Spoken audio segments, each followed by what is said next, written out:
Hi అందరికీ ఈరోజు నేను టేస్టీగా ఈజీగా ఇంట్లో చిత్రాన్నం అంటే లెమన్ పులిహోర ఎలా చేసుకోవాలో చూపిస్తున్నాను. ముందుగా కడాయి తీసుకుని వేడెక్కిన తర్వాత 4 టేబుల్ స్పూన్లు ఆయిల్ వేసుకొని ఆవాలు, జీలకర్ర, శనగపప్పు, 2 ఎండుమిర్చి, పల్లీలు తగినన్ని వేసుకొని ఒకసారి ఇలా కలుపుకొని కొద్దిగా దూరగా వేగిన తర్వాత అందులోకి తగినంత పసుపు, పచ్చి కరివేపాకు వేసుకొని ఇంకొకసారి ఇలా కలుపుకొని ఇప్పుడు మనం పచ్చిమిర్చి, సాల్ట్ వేసి ఇలా దంచుకొని పక్కన పెట్టుకున్నాము.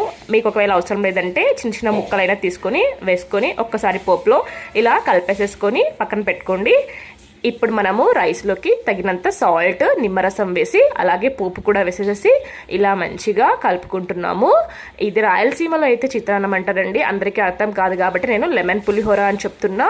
ఇప్పుడు పైన కొత్తిమీర వేసి ఇంకొకసారి కలుపుకొని గార్నిష్ చేసుకున్నారంటే మనకి లెమన్ పులిహోర టేస్టీగా రెడీ అయిపోయింది. Thanks for watching the video. Subscribe to my channel.